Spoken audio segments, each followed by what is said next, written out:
pour toutes les équipes qui compensent la compétition. Parce qu'après, non, il n'est pas décisif puisqu'il y a 2 autres rencontres.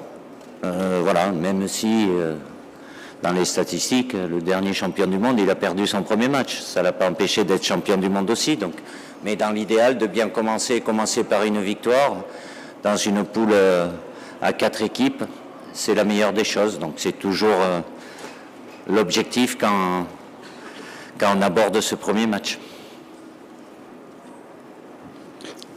Bonjour Didier, Vincent Duluc à l'équipe, mais en l'occurrence je ne représente pas l'équipe, je représente l'ensemble des journalistes français et des autres, puisque nous soutenons aujourd'hui Christophe Glaise, notre confrère de SoFoot qui est emprisonné en Algérie pour travail. Et donc ses parents lui ont rendu visite dans sa prison il y a 15 jours et ont ramené une question, parce qu'il reste toujours journaliste. J'ai son accréditation pour la Coupe du Monde et on espère qu'il pourra nous rejoindre avant la finale de la Coupe du Monde. La question qu'il pose est liée au nouveau découpage des mi-temps avec la pause fraîcheur. Jusque-là, parfois, on posait cette question aux entraîneurs. Qu'est-ce que vous avez dit à la mi-temps? Est-ce que maintenant, il faut vous demander ce que vous avez dit à la mi-temps des mi-temps? Déjà, par rapport à Christophe, j'ai eu l'occasion, lors de la finale de la Coupe de France, de rencontrer ses parents. J'espère pour lui et pour sa famille qu'il puisse être le plus tôt possible là et poser lui-même ses questions. Je vais répondre à sa question. Évidemment, ce sont des moments de pause, fraîcheur comme on dit, mais pendant 3 minutes, évidemment, d'avoir les joueurs proches, ça laisse la possibilité de pouvoir modifier certaines choses par rapport aux 22, 23, 24 minutes qui se sont écoulées. Quand il y a des températures élevées, évidemment, c'est quelque chose d'important, que ça nous laisse à nous, coach, une parenthèse ou 2 parenthèses supplémentaires. Oui, c'est la réalité. De notre côté, après, ça amène aussi à couper les demi-temps et tout dépend.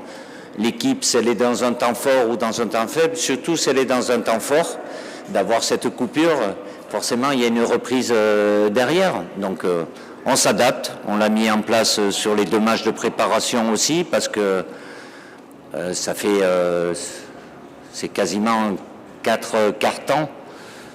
Et avant on avait 2 demi-temps, donc voilà, ça a été décidé. Donc les joueurs et évidemment les coachs s'adaptent, mais c'est 2 prises de parole supplémentaires. Bonjour Didier. Bonjour. Philippe Sansfourche pour RTL. Sans faire offense au Honduras ou à l'Australie, le Sénégal pour un premier adversaire en Coupe du Monde, c'est un niveau encore supérieur. Qu'est-ce que ça a changé jusqu'à maintenant dans votre approche de l'événement et qu'est-ce que ça va changer jusqu'au coup d'envoi? Rien. Parce que quel que soit l'adversaire, évidemment, sur le papier, de par ce qu'a réalisé le Sénégal, notamment à la dernière Coupe d'Afrique, évidemment c'est un adversaire de très très haut niveau, mais les autres adversaires qu'on a eus sur les Coupes du Monde précédentes, il y a la même attention, le même respect. La différence, c'est que le potentiel du Sénégal, sans faire offense aux 2 autres nations que vous avez citées, évidemment, le Sénégal fait partie des meilleures équipes africaines et mondiales. Donc on sait à quoi s'attendre sur ce premier match. Morning, coach. Here, Estefania Medina from Spanish news agency EFE. It's okay to do it in Spanish? Yes, Maybe Spanish. better? Better? Okay.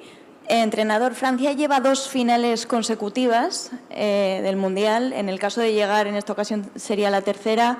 Su última Mundial, además, como entrenador de la selección. Nombres propios muy fuertes dentro del equipo. ¿Cómo se lleva la presión de ser favoritos, de ser unos de los favoritos y además de todos estos datos que acabo de comentar? ¿Cómo se gestiona? C'est très gentil de me poser cette question, d'autant plus que vous êtes espagnol, que des Espagnols nous considèrent comme favoris du mondial. S'il y en a une qui est favorite avant tout, c'est bien l'Espagne. Donc à vos collègues français. J'espère qu'ils poseront les mêmes questions à mon homologue espagnol. Même si la France, c'est la réalité, comme 6-7 autres nations, a légitimement l'ambition de pouvoir obtenir ce titre. Mais il y a une route qui est longue, difficile, comme toujours. Évidemment que la France a un potentiel qui est de haut niveau, de par les résultats qui ont été obtenus à travers les 2 dernières Coupes du Monde, même si il y a une génération qui a arrêté aujourd'hui, il y a un renouvellement avec des joueurs. J'ai beaucoup de joueurs de grande qualité, mais pour qui ça sera la première compétition, la première Coupe du Monde. Donc voilà, je ne vais pas me considérer et considérer l'équipe de France plus forte que les autres. Il y a toujours plus ou moins les mêmes équipes, mais le grand favori c'est l'Espagne. J'ai aucun doute là-dessus.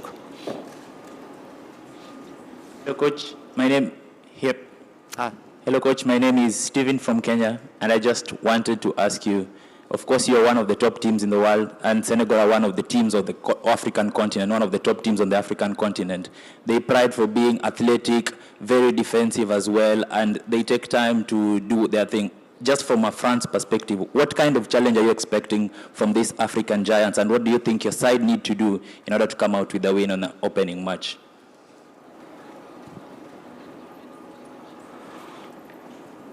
Oui, si le Sénégal fait partie des meilleures équipes africaines et mondiales, donc pour faire partie de ces équipes-là, il y a tout en termes de qualité. Évidemment, ils ont des joueurs qui jouent dans les meilleurs clubs, ils ont un potentiel offensif qui est très important, un milieu de terrain qui fonctionne très très bien.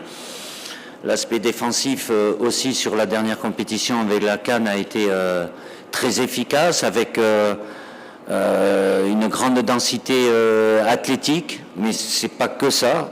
Il y a aussi beaucoup de joueurs qui amènent une technicité importante. Donc, quand vous faites partie des meilleures équipes, vous avez tout. Donc, on sait à quoi s'attendre. Eux aussi, ils savent à quoi s'attendre. Après, ça sera un duel un affrontement de haut niveau.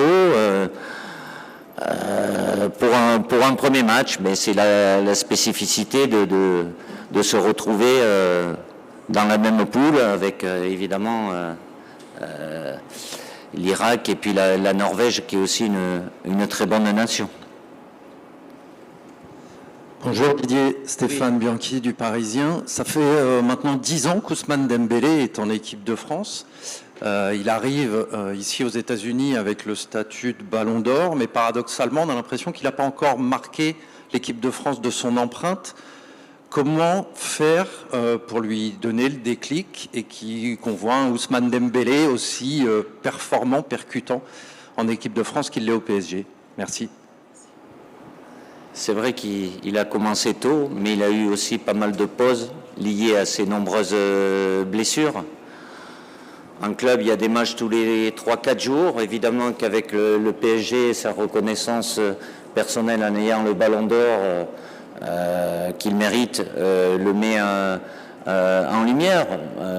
Ousmane est très concerné, concentré, évidemment, avec, comme tous les autres joueurs, mais l'envie d'être très bon, d'être décisif, comme... il est assez régulièrement avec son club, le PSG, même si cette dernière saison, il a eu aussi, malheureusement pour lui, des petits problèmes physiques qui l'ont amené à devoir sauter pas mal de matchs. Là, on lui a laissé le temps, comme tous les joueurs qui étaient concernés, ils étaient 6 par la finale de la Ligue des Champions, sur le plan physique et aussi sur le plan psychologique, qui est aussi, si ce n'est plus important, de pouvoir évacuer, et puis depuis qu'on est arrivé là, voilà, comme l'ensemble du groupe, basculer, mais évidemment que avec un Ousmane au meilleur de son niveau, ça sera un plus pour l'équipe de France. Bonjour tout le monde, Fatima Silla du Sénégal, de STV. 24 ans après la défaite face au Sénégal, en Coupe du Monde, pensez-vous que la France a quelque chose à prouver dans cette affiche, coach? Merci. Je sais pas, quelle défaite? Est-ce que vous pouvez répéter la question? On a perdu? J'ai pas compris. J'ai dit 24 ans après la défaite face au Sénégal en Coupe du Monde. Est-ce que vous pensez que la France... Oui, 24 ans. Après, 24 ans Oui. j'ai compris 24 heures. non, 24 ans après la défaite face au Sénégal durant la Coupe du Monde. Est-ce que vous pensez que la France a quelque chose à prouver dans cette affiche? Écoutez, après, ça fait partie de l'histoire, mais sincèrement, même N'Golo qui était là, je ne suis pas sûr qu'il ait regardé le match. Il y en a la quasi-totalité de mes joueurs, ils n'étaient pas nés en 2002. Donc, moi, oui, je regardais le match, même si j'y étais pas. Donc, ça fait partie. Là, je sais, vous avez ce fameux mot revanche. Il n'y a pas de revanche dans le football. En plus, il y a 24 ans. Ça sera une autre page à écrire. Il s'est passé ce qui s'est passé en 2002. Tant mieux pour le Sénégal. Aujourd'hui, on va tout faire pour que le résultat soit dans notre sens.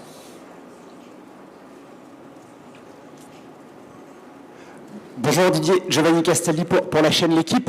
On le voit depuis qu'il est arrivé sur le sol américain, Kylian Mbappé est vraiment superstar ici. Est-ce qu'il y a une gestion particulière? Est-ce que vous ressentez le besoin ça fait qu'il est ultra sollicité ou c'est la norme? Est-ce que vous le sentez touché par toutes ces marques d'affection, de popularité? Il a dit récemment, je ne vais pas être président, on me déteste déjà assez, par exemple. Je ne lis pas tout ce que dit Kylian, je lui parle beaucoup. Évidemment que Kylian a une renommée mondiale, donc évidemment ici aux États-Unis, mais c'est sa vie. Voilà. Après, le gérer, c'est lui qui gère, mais je ne sais pas si c'est le fait qu'il ne soit pas venu aujourd'hui, c'est pas cette raison-là. Et je vais vous dire deux mots quand même. Bon, je suis là, moi, mon objectif premier, c'est de protéger les joueurs. Et sincèrement, ce matin, avant de partir, bon, on a mis une demi-heure et une demi-heure pour rentrer, j'ai vu 3 joueurs sur 26. Donc, avant mon départ, quoi. Et puis cet après-midi, mais je ne me plains pas. On aura 1 heure et 1 heure. Donc, on est à 24 heures d'un match. Désolé, mais ma priorité, c'est de protéger, et non pas que je ne veuille pas protéger N'Golo, mais N'Golo, je sais qu'il est réveillé très tôt. Donc, ça va. Il fait partie des 3-4 joueurs. Mais voilà, avec les chaleurs, tout ce que ça comporte, moi je fais en sorte de protéger au maximum. Kylian, c'est Kylian, quoi qu'il fasse, bien ou moins bien pour certains. Voilà, après, il est adulé par les jeunes, les moins jeunes, dans le monde entier. Après, qu'il ne veuille pas être président, c'est président de la République, je pense pas que ça soit son objectif, mais il a une cote de popularité mondiale et il vit avec ça, il le sait, mais c'est pas pour ça qu'il n'est pas naturel dans le groupe et par rapport à la responsabilité qu'il a aussi et qu'il assume totalement en tant que capitaine. Allez, coach Thierry, je suis pas là, je suis là. Pardon. Bonjour coach, je suis Thierry Diallo de la RTS, Radio Sénégal. Alors coach, on parlait de 24 ans après.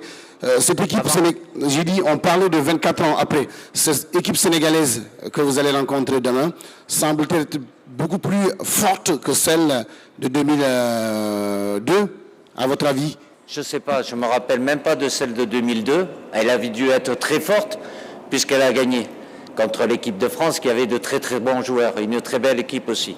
Ce que je suis sûr, et c'est ce qui m'intéresse, c'est demain, et je sais pour avoir vu suffisamment de matchs et avec les observateurs de la DTN qui sont très pris par rapport à l'observation des matchs, oui, c'est une très très bonne équipe avec de très très bons joueurs.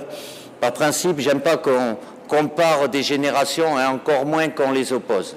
Ceux de 2002, ils ont fait ce qu'il fallait pour le grand bonheur du Sénégal.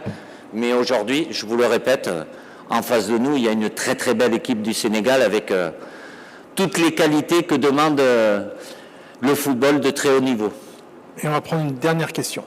Bonjour Didier, Baptiste Després, Le Figaro. Oui. Demain, on attend 80 000 personnes, c'est New York, le début de la Coupe du Monde, une affiche France-Sénégal, il y en a partout. Comment ne pas passer à travers? Finalement, tu dis qu'il y a des joueurs qui vont découvrir la Coupe du Monde. C'est quoi la recette? C'est notre premier rendez-vous. On le sait depuis le tirage, on s'en rapproche. Là, on est à J-1. C'est pas le raté, c'est l'adversaire. C'est nous tout faire, bien évidemment. par rapport au fait que c'est le premier match. Ça le rend encore plus prestigieux, entre guillemets, de par le niveau de cette équipe du Sénégal. On sait à quoi s'attendre. Eux aussi, ça sera un rapport de force. Chacun se prépare avec ses qualités pour faire en sorte de gagner le match. Après, il y a toujours, par rapport au fait que j'ai dit c'est la première compétition, c'est l'aspect émotionnel qu'on n'arrive pas à mesurer, à quantifier sur des joueurs qui peuvent être d'une nature plutôt détendue, relâchés, qui peuvent se crisper de par l'importance du match ou l'environnement aussi. L'idéal, c'est d'être concentré et décontracté. Mais ça dépend aussi de ce que fera l'adversaire. Mais nous, les idées, elles sont claires, bien évidemment. Et il y aura un compte rendu à la fin et on fera tout, comme d'habitude, pour que ce bilan soit positif. Merci. Merci. Thank you very much. Good luck tomorrow, Coach. And Team France will conduct the training session today at 4 o'clock at the Melanie Lane training site. First 15 minutes will be open for the media. And